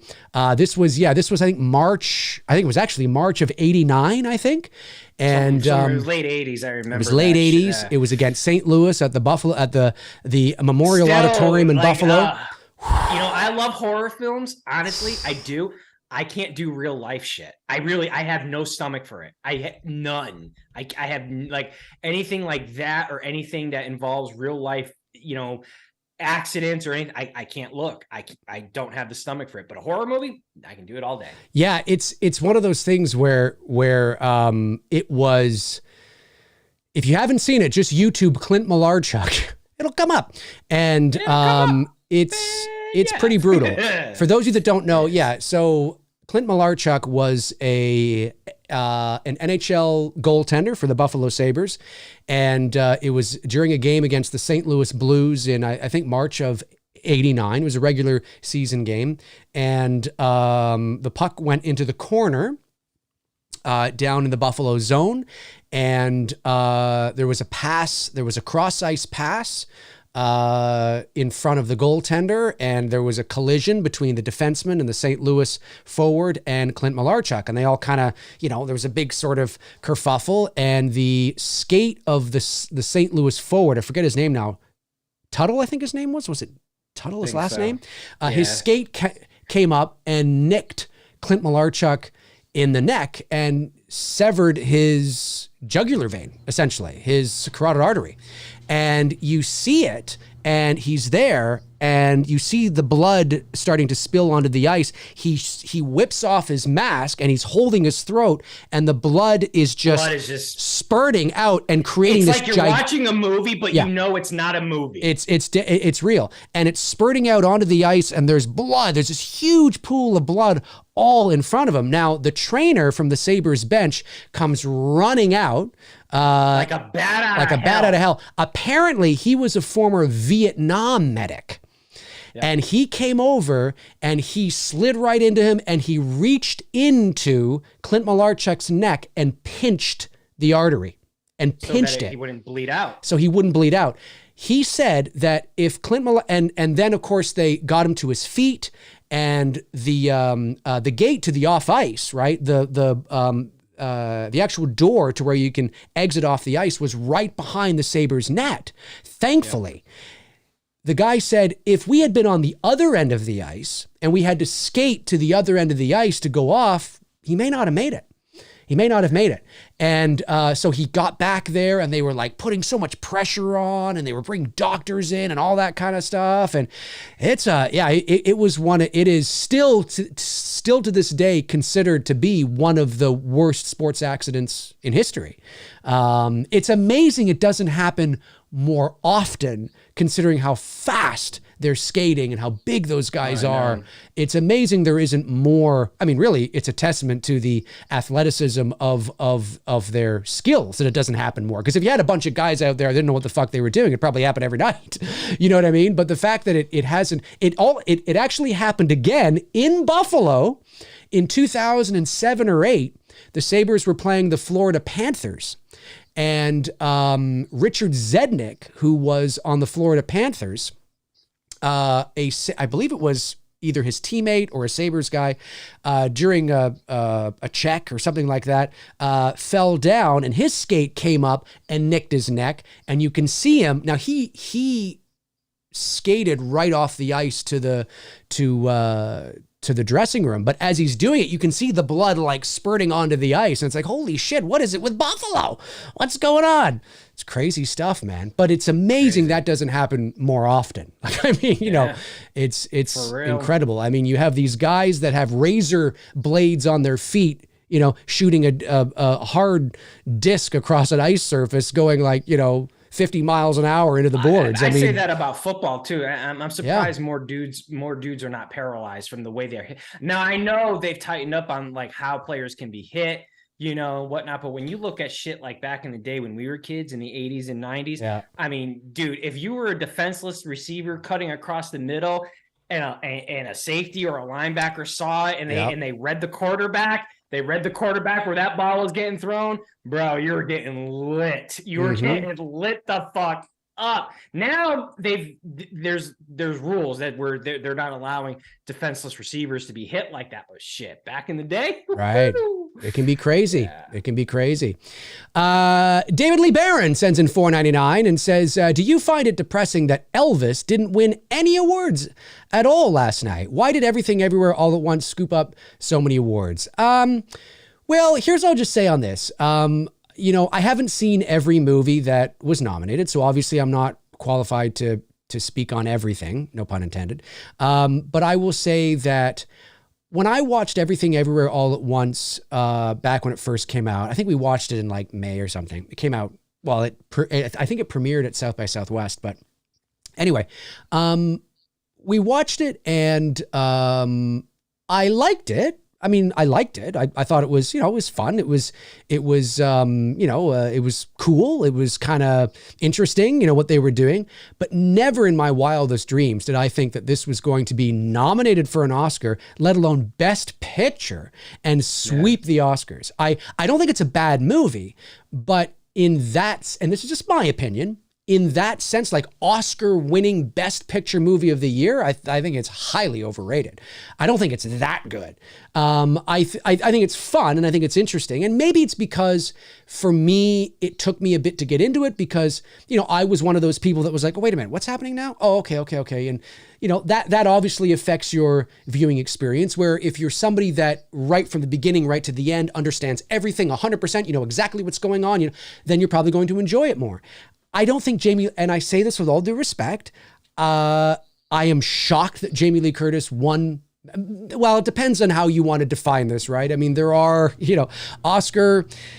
Anyway, that's a whole other video, but I'll just say that nothing about her performance. It was fun to see her in that role because Jamie Lee Curtis is a personality and she's a ham and she's a character. So she's playing this funky, weird character that's kind of funny and funky and doing all these moves. And yeah, it was fun. It was fun to see her in that role. It was nice to see her in a movie that isn't Halloween, and she did a great job. But nowhere in my wildest dreams did I think this is Best Supporting Actress material. Like, I mean, I'm just like, I'm like, what?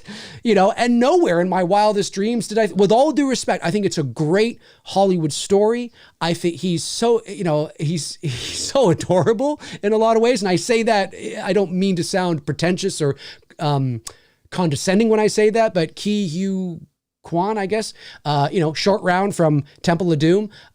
He did a great job. It was nice to see him back. I think that was fun because obviously he, had not had a lot of roles over the years. So it was very cool to see him back. And all things considered, the fact that he'd been away for so long and doing this role, I thought he did a great job. And I thought it was fun to see him. But nowhere in my wildest dreams did I think it was best supporting actor material.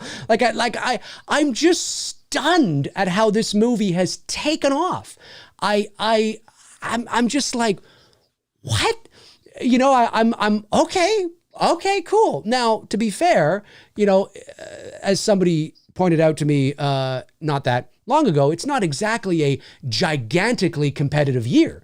So, you put everything everywhere all at once in a different year and maybe it's a different ballgame.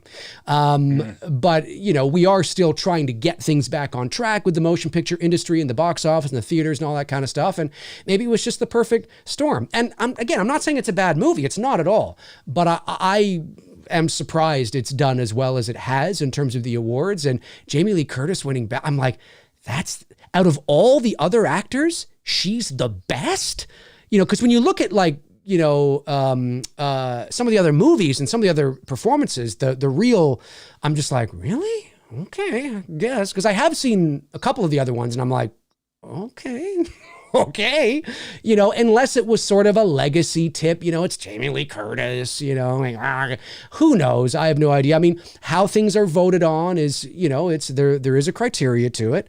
But that's kind of how I feel about that. And the Elvis thing, a little surprised it didn't get hair and makeup. I'm surprised that went to The Whale. I'm really surprised it didn't get hair and makeup at the very least.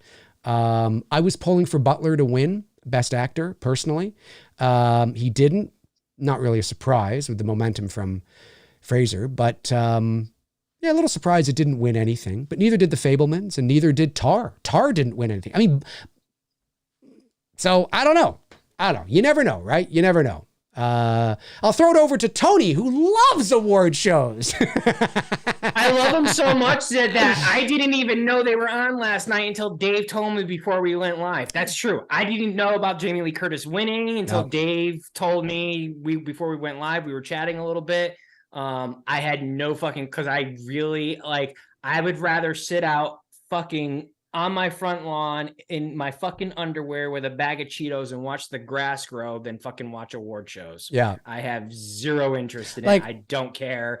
And I didn't even know they were on last night. So I had no idea all this shit was, and I don't even know the movie you're talking about, to be honest with you. I'm sure it'll come up on my new movies. I'm sure it will. It's fun. It's a fun movie. To be fair, too, I was also spending the full weekend watching 1923 and 1883, which are the prequel shows. Yeah. Yellowstone. So, that was kind of my weekend here. It was raining in Georgia for most of the weekend anyway. So we just kind of, me and her just kept it low key and just were, watching that shit. And, no, it's cool. It's cool. Even know they were on. When Jamie Lee Curtis won, I was like, really? Oh, okay. I know she won the SAG award and all that. But I was just, maybe I'm going to the extreme here, but let's just say I was as surprised that she won. Not that I mean, it's not personal. I was surprised she won just as I was surprised that Shakespeare in Love won Best Picture over Saving Private Ryan. It was that kind of, really? Huh. Okay. Again, she's great in the movie, but best, and so is Ki-Hugh Kwan. He's great, and his speech was great, and it was cool to see him hugging Harrison Ford on stage. Great. I don't want to poop on people's prayer. I get the sentiment, I get the emotion, I get the oh, it's so cool, and the nostalgia, and the isn't that great that he won, and look at that, isn't that great? Yeah, I get all that. From that perspective, I'm right there with you. But then there's the other side of my brain that goes, really? I thought he was good, but if you had said to me, hey, that movie you just watched, it's gonna win Best Picture, it's gonna win Best Directors, it's gonna win Best Supporting Actress, it's gonna win Best Supporting Actor, it's gonna win Best this and I'm like, Really? Holy shit. Well, I guess it's all downhill from here then with movies. Yeah. Anyway, that's just my opinion. I like the movie. I just am surprised it did as well as it did. Let's just put it that way. Oh, people keep talking about Cocaine Bear. Dave and I are going to do that as a first Now that's a Best Picture nomination. I missed seeing that, and it's gone, but I also know it's getting close to digital release. I want to see that movie just for the pure like ridiculousness of it. I know what we're going into just for the stupid fun of it. And I hope it lives up to the hype of just a fun popcorn movie that's so fucking over the top with this bear. Like it's the Tony Montana of bears. You know what I mean? So I hope it doesn't let me down. I can't wait till it's got to be getting close. Really it's soon. Be getting really close. And we haven't done a watch along on the channel in a little bit, so that'll be a fun one to do. That'll be a fun one to do. I'm sure we're going to do Scream because I'm not going to watch it in theaters. I'll wait. I haven't seen it. And it's going to be on Paramount Plus like really soon anyway. So to be fair though, to be totally honest with you, I do know a lot about it of what's happened. So I don't know anything. But that's okay. I kept myself in the dark. I'll wait till it gets released on Paramount Plus, and then I'll watch it there. Edward Moody sends in $10. Says, "Hey guys, this May I finish my college degree. Well, congratulations and congrats. Well, I think I picked a good path. My passion was always filmmaking and writing. Right now, I really only write screenplays as a hobby. Any advice? Thanks. Advice on what? On screenplays? I'm not quite sure what advice you're specifically looking for. I think I'll just say this. Look, I don't know what path you've chosen or what degree you have, but it sounds a bit cliche, but when you get into, if you're looking to pursue a career in the entertainment industry, whether it's, a screenwriter, whether it's an actor, whether it's a voice actor, whether it's a filmmaker or a musician or, whatever it is, get used to the word no. Yeah. Well, I was just going to say, I'm not saying like that to be a dick. Really, get used to the word no. Yeah. But that's my point is that it's a very competitive industry and it's show business. So it's very competitive. The competition is fierce. Nuts. Fierce. Nuts. So, I think it is good that you did what you did.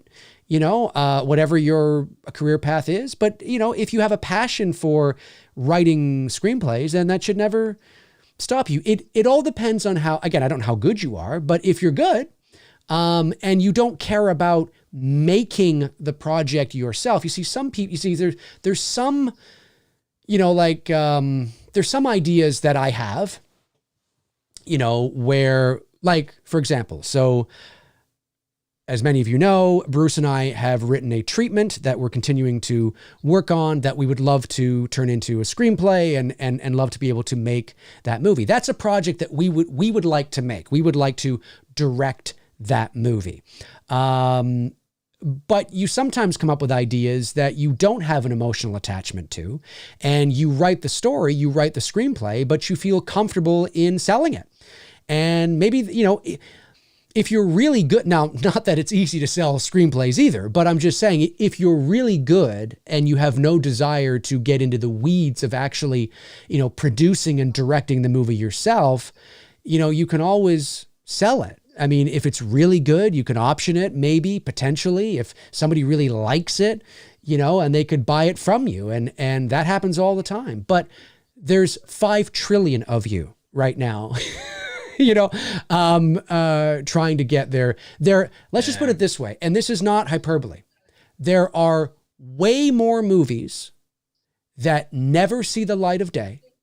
There are way more screenplays that never get optioned, never get sold than movies that are made. Yep. It's true. So, it's a very, very tough business. So, from a purely secure, like a pure security point, I think you made the right choice. It's like playing the lottery, right? You don't win unless you play, but the odds are so ridiculous. Stacked against you. You know what I mean? Look, it is the same thing in show business. The odds are stacked against you, but just like the lottery, people win.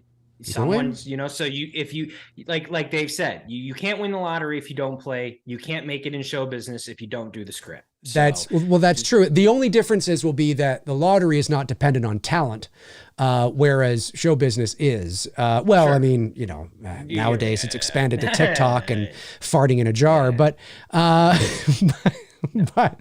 all intents purposes, yes, the metaphor of playing the lottery, you can't win if you don't play, and you can't make it in show business if you don't do it. That's the same. It's the same. You don't know unless you try, right? You don't know unless you try, and just try, man. Swing. Look, if you're going to swing for the fences. Dude, did you really did I envision when I became a full-time photographer, did I envision that real estate photography was going to be my end game? Right. Hell no. No, but you can't. I've done so many different types of photo shoots and done so many different types of client work. I was the type of person that I was going to dip my hands into everything and just carve myself a nice career. And it just so happens that now in my mid 40s, that this is where the path is taking me to, and it's going very well for me. So I can see this. This is what's going to take me to the end now. It's something that I can do well into because it's not strenuous. It's not, you know, and I've built a good relations with my clients and whatnot. But when I first started off doing this shit, like every photographer, you want to do Vogue, you want to do the magazine cover shoots, and I did the clothing line. I've done shoots for American Eagle. I've been on my photos have been on Times Square billboards and shit, you know, and I have, you know, photos of that. And it's exciting to see a picture that I create for American Eagle Outfitters. But at the end of the day, I like the journey. It's more about the journey. You know what I mean? And I'm sure, Dave, you can say the same thing with voiceover work, of the journey that I've been on in this career. It hasn't been easy all the time, and there's been struggles like everybody. And that's the other thing. You gotta have the psyche to go through struggles to where you feel like you're not good enough, but it really isn't. It could be the circumstances. It could be the time. It could be whatever reasons. It's not you, but you got to have the psyche to really just keep fucking pushing through it if you want it bad enough. And for me, it's I don't want to do anything else. So I'm just going to keep fucking doing it. And I'm going to find ways to do this as a career, to now doing real estate and commercial properties. Yeah. You know? And so it's like, that's not what I signed up for, but I'm enjoying the shit out of it, and I'm meeting great people along the way over the last couple of years. Right. And there's a lot of sacrifice, you know, I mean, it's why a lot of people, you know, I mean, if you want to get married and have a family, well, I'm just saying, well, that's my point. If you want to get married and have a family, that's going to make things incredibly difficult for you. It's one of the reasons. I mean, yes. I mean, obviously when you work in the business, you meet people in the business, and therefore you know, have relationships with people in the business. But one of the reasons why that is the case is because they also understand the business, and it's easier. Now, not everybody who works in the business, their spouses also work. That's not all the time. But you know, if I mean, if you want to get married and have kids in your 20s or however, well, yeah, I don't know how old you are, but there's a lot of sacrifices that have to be made. You know, you have to end up with somebody who really understands that. You know, it's why I chose not to get married until I'm 45 next year. So it's like, no, and what you're saying is so fucking true, because there's no way I could have put someone through all of that. Like, I mean, you guys are seeing the hard work paying off. The struggle in the beginning, no jobs, fucking having to borrow money from my parents and stuff to get me through, to support me and all that shit before I could start. I mean, that's all real. That's part of being in this side of the business when you're first starting off and you're trying to get clients and stuff. Thankfully, I had DJing to fall back on, and that really helped me out as well, too, because that was a big source of my income back in the day. But as far as with photography, no. Doing free photo shoots and stuff like that. But you're so right, because that's a lot to ask for a significant other to go through, because it's a very tough journey. And I'm glad I waited until as long as I waited to when I finally decided to say, okay, I'm in a good place now. I can, and I'm not looking to have any kids, and neither is Chrissy. She's not looking to have any more children. She had her two, she's done. So next year I'm gonna be 45. It's a good time to do it. And I don't have to deal with any of that bullshit. There you go. Yep. I agree. So that's very true for what you said. And you can't, that's something, dude, that what Dave said is extremely important, because you got to ask yourself that question.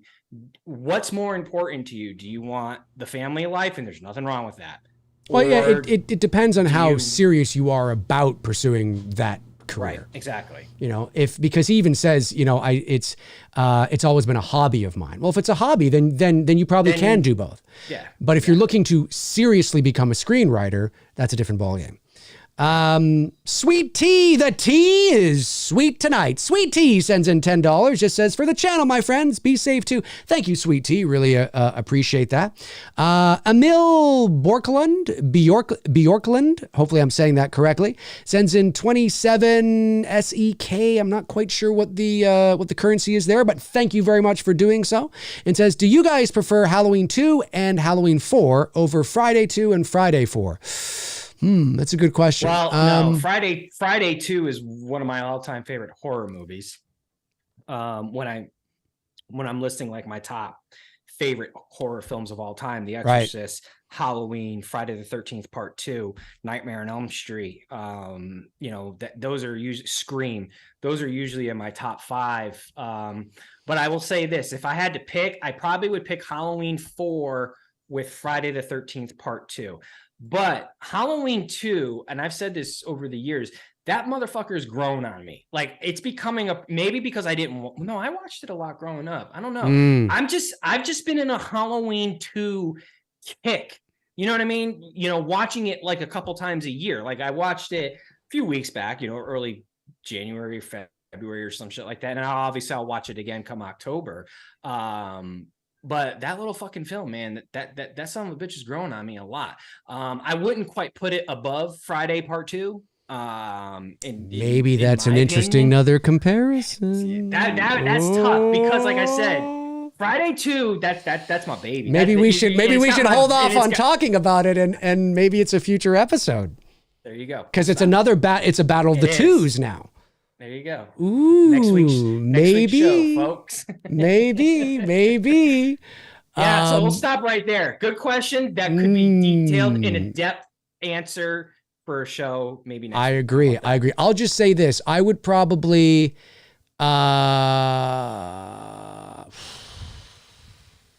man, I love Friday 2. It's so hard to pick anything above that. That's a very good question. Especially with the 4 that are but the question is it H2 and so would we take H2 and H4 over Friday 2 and Friday 4? So it's like you have 2 movies. That's a tough one. That's a very tough one. I like the idea of the battle of the twos. No,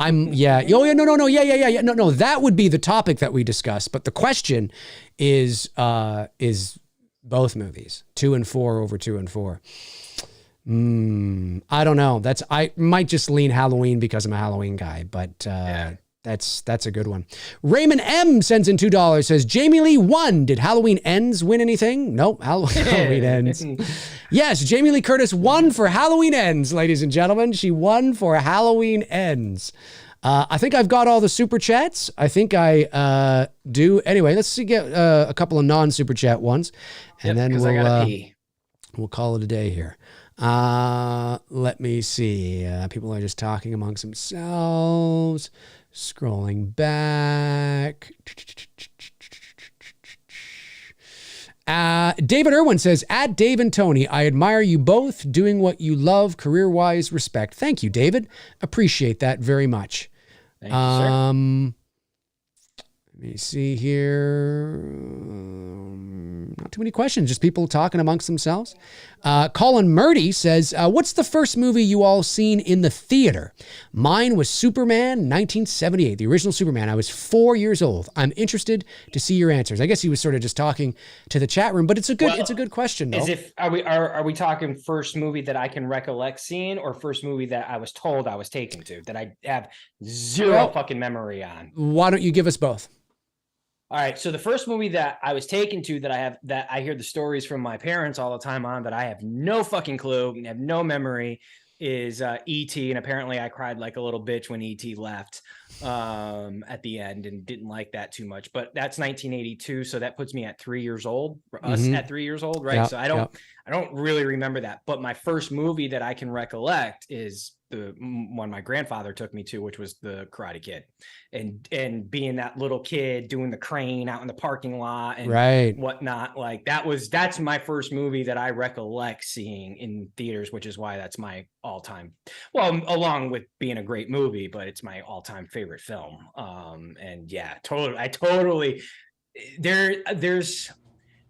it's one of those things that where I love telling people that you just had to be there when that moment happens and he does the kick at the end, and just that, like, and seeing people out in the parking lot trying to mimic it and stuff, because it was the first time we're seeing the crane kick. You know what I mean? It's just one of those things that you just had to be there because it was really cool. What about you? Yeah, so similar thing. I think I have a very, very vague recollection, very vague, it's fleeting, of my sister taking me to see a re-release of Snow White and the Seven Dwarfs, because it's been re-released a number of times over the years. And when I looked up the year it was released in the 80s, I believe it was 83. So I would have been 4, we would have been 4. I vaguely remember that.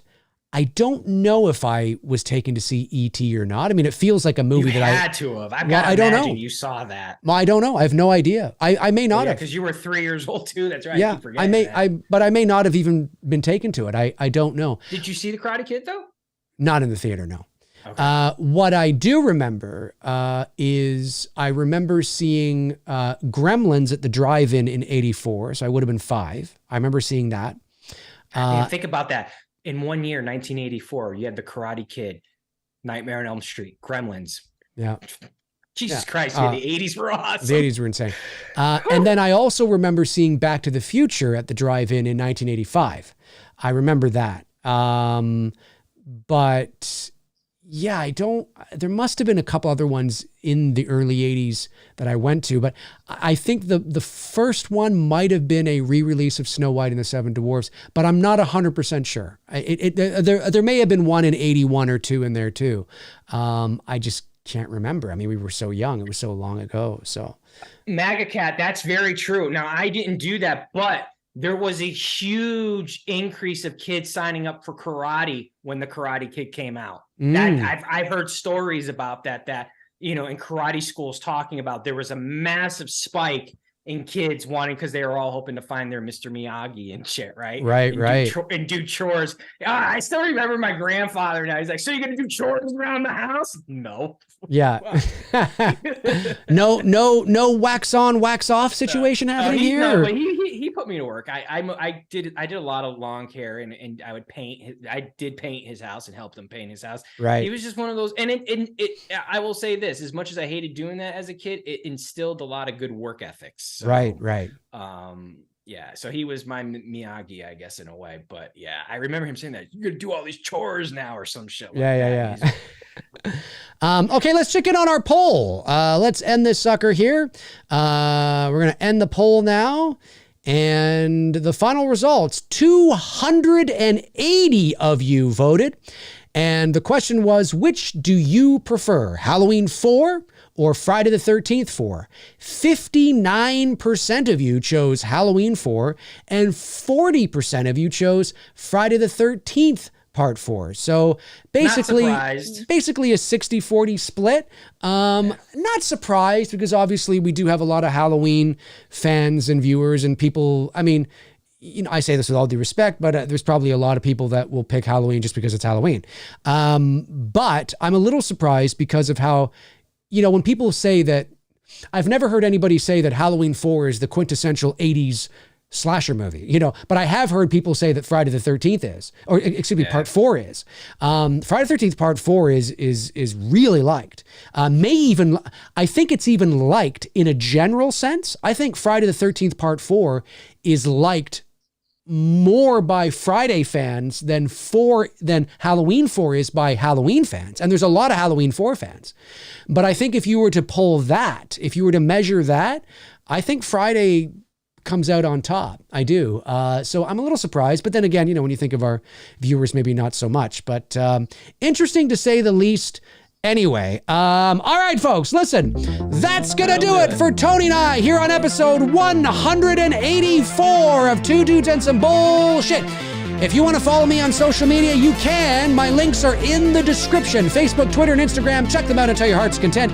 And when your heart is content, check them out again. Tony, any last things you want to say? No, this was fun. I have a feeling I know what we're doing next week, and I can't wait.